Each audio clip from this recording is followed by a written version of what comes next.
Boom! What's up sa inyo mga kabagis? Ngayong araw na to gagawa tayo ng authentic pansit inulas from Bicol mga kabagis.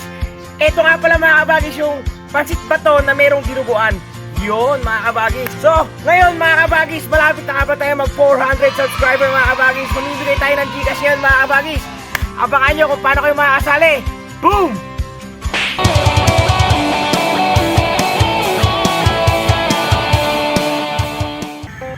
Ayan na mga kabagis, pag mamantikayin lang natin yung tampalin. Yan yung gagamitin natin mga kabagis dun sa ating dinuguan at saka doon sa pansit. Let's go! One eternity later. So ayan mga kabagis, yung dami ng tampalin na yun, kanina, ito na lang. Pero napakadaming mantika oh. Grabe eh. Baka pwede pa tayo magluto ng ibang salin natin sa isang lalagyanan yan. Oo, mukhang a-attend na naman lagi ang mantika na yan. So ayan, tampalin, napakasarap yan mga kabagis yan.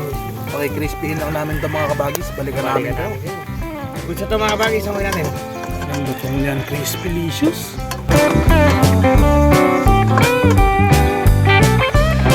Boom! So yun mga kabagis, shoutout kay Boss Aljon Fortesa ng Airmac mga kabagis. Ayan, mga kasama ko dati sa airport. Siyempre kay Dustin Marcelino, siyempre yung sa estudyante na yan.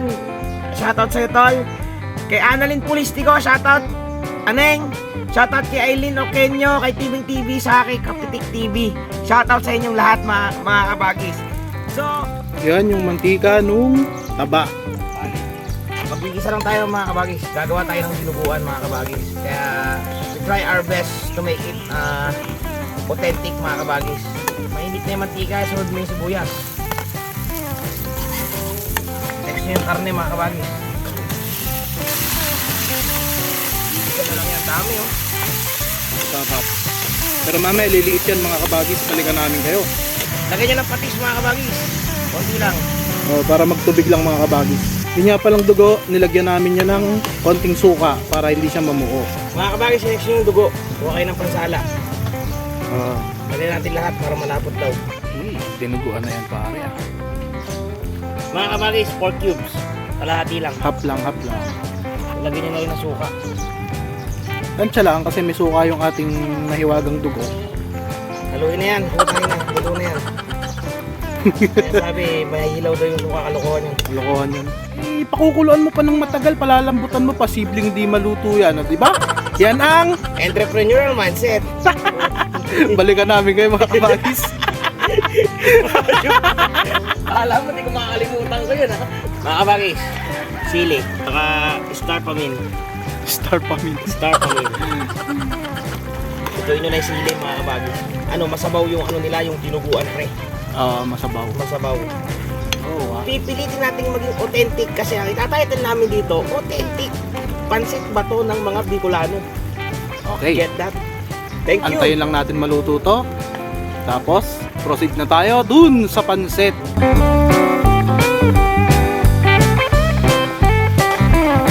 Mantika, Makabalik na tiga. Sabay na. wangba, at Bawang at saka sibuyas. Mag-umpisa lang tayo mga kabagis. Parang normal lang kayo nagluluto ng pansit. Yun lang yun. Original pansit ba to? Mga kabagis. Oh, DLZ. baka naman. Shout out DLZ. Lagyan natin ng konting meros, konting pechay. Mga kabagis, pechay ginamit namin ha. Based on original ha. Oh, original kasi. Sabi ka lang. Grabe, bango. Ito ice water nga lang to mga kabagis. Mainit na may wok. No problem. Yung kalahati ng cubes kanina. 4 cubes mga kabagis. Toyo mga kabagis. Jowa. Ay, jowa nga pala tawag dito, no? Oyster mga kabagis. Lagyan nyo na yan, lahat. Tapamint. Tika namin kayo mga kabagis, pag kumukulo na to, lalagyan natin yung noodles. Mga kabagis, isipin nyo yung pansit. Siyempre, nabinili ninyo. Authentic yan. Pagalit na kayo. Okay lang yun, basta ilagay mo dyan, authentic. Oo. Ako nagsasabi. Kami Siguro yung noodles hindi authentic, pero authentic yan, bato yan eh. Kaya nga lang, siyempre, iba pa rin yung noodles na ginagamit nila ron, pre. Ano yun eh, homemade yung noodles nila, pre, di ba? siya rin yun. Pinirito lang yan para matuyo eh. Problema nyo. Pero gusto namin matesting yon. Gusto namin baka malay natin sa mga susunod. Yung talagang noodles doon niluto. mismo nila, oo, yung noodles mismo nila. Yung fresh, ano. Fresh, oo. Solid. Kasi yan, may mga preservative na yan eh. Solid yun, pre. Pero ganito yun, yung gawa nila, masabaw. Oo. Actually, medyo matutuyo pa ng konti yan. Balikan na lang namin kayo. Alam nyo na. Ito, mga kabagis, kain na tayo. Mga kabagis, ilagay nyo lang yung natirang gulay. Para meron namang crunchiness. Yung iba talaga, yung hinuhuli. Oo. Huli talaga nila ilalagay yung gulay. Siyempre, pagka nag-wilt to, at alam nyo na. Ito na talaga yung Ano na, pagkayari niyan. kain na na. Masasabihin mo. Let's go! Ano na naman to? Ha? Itong niluto natin na to. Pansit ba to, mga kabagis, authentic yan. Baka naman, nasan yung ano? Ayan o. Pansit ba to, authentic? Advance po para po sa mga magre-reklamo. Ayan na. Saka yung mga ginamit, saka yung procedure na ginawa namin dito siguro, ito na yon. Ito talaga yun. Oo. Then nagluto rin kami ng ano kasi ito yung na-partner nila mga kabagi sa pansit bato nila. Oh, di ba napapanood din naman yan? Ano yan? Trending yan. Tikman muna natin na walang dinuguan. Bagay. Oo naman. Kain ako pa kasi natitikman eh.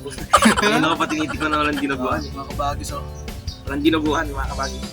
Lagyan Lalalalalalala. natin ng carrot ng ano. Veggies.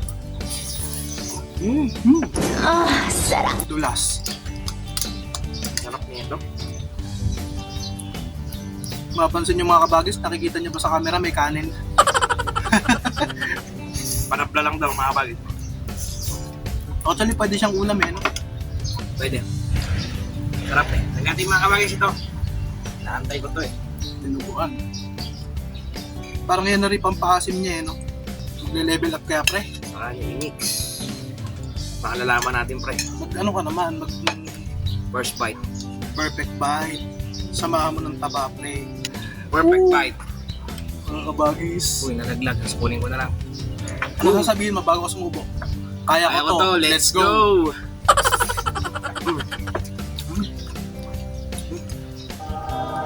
Level up na pre. Hindi ko expect yun ha. Bagay pala. Naka-invento nito. Bagay pala yung dinuguan dito. Talino. Shoutout sa mga Bicolano. Ano yun? Dinuguan yan mga kabagis. Ay, pasintabi nga po pala sa mga iglesia at sa mga ibang relihiyon na hindi kumakain ng dugo. Samahan mo ng kanin. Ito, ang tinatawag nila na ano, hindi siguro authentic to. Pansit kanin. Inuulam ng kanilang kanin yung pansit. Alam mo naman ng Pinoy, kahit ano inuulam ng Pinoy. Milo, kape, gatas, asukal, toyo, mantika, di ba? So sa Pinoy ka, walang taka sa'yo lahat. Lahat ipapart na sa kanin. Actually yung gulay niya, ayan, medyo fresh pa yung gulay niya. Na-steam lang siya ng residual heat. Inom muna kayong gamot mga kabagis. Ano ba masahe mo? Anong texture? Lagi siyang para siyang pansit canton. Malapit, pero kung siya siguro, para sa akin parang medyo madulas siya. Di ba ang kanton, kahit nasa baw may kanton, mararamdaman mo dry siya. Ito madulas siya. Medyo malapit sa miswa. Di ba? Totally siguro to, pwede rin siguro to pre, lalagay mo ng ano eh. Pechay saka sardinas. Parang meron ah. Ay, luto ng mga ano yan eh, taga Iloilo pa yan, utong pa yan, utong. Tawagin nila. Wala kayo mga kabagis dyan, maski ano lang, cup noodles. Authentic. O kung anong oras niyo mong pinanonood to. Yung mga nanonood ng gabi, tulog na kayo.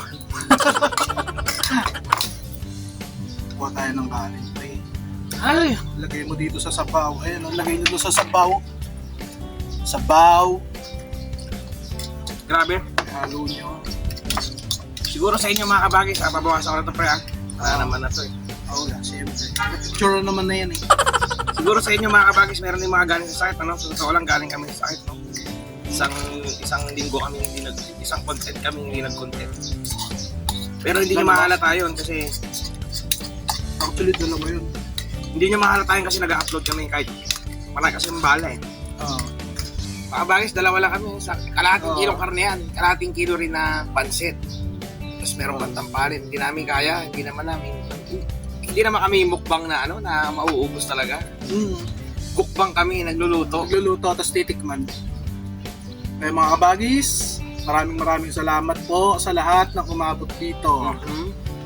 Kaya mga kabagis, lagi ninyong tatandaan. Kumain ka lang pa.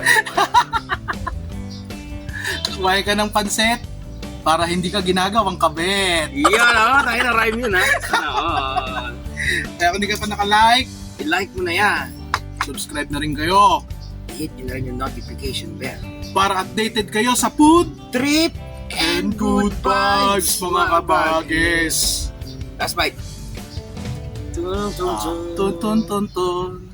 Mm. Boom! Boom! So yun mga kabagis, ito na yung mechanic natin sa 200 Gcash pamimigay natin. Unang-una mga kabagis, dapat nakasubscribe kayo at nakalike sa YouTube na to mga kabagis. Iko-comment nyo yung proof mga kabagis sa aming Facebook page. Then, kalakip mga kabagis, syempre yung inyong username sa YouTube. So bakit? Bakit namin pinapasama sa inyo mga kabagis yung username sa YouTube? Dahil mga kabagis, magko-comment kayo dito sa baba, dito sa YouTube na kung ilang beses namin nabanggit mga kabagis yung salitang authentic mga kabagis. Para ma-distinguish namin kung kayo yung nag-comment. Okay na mga kabagis? Ganun lang. 2 step lang mga kabagis. Let's go.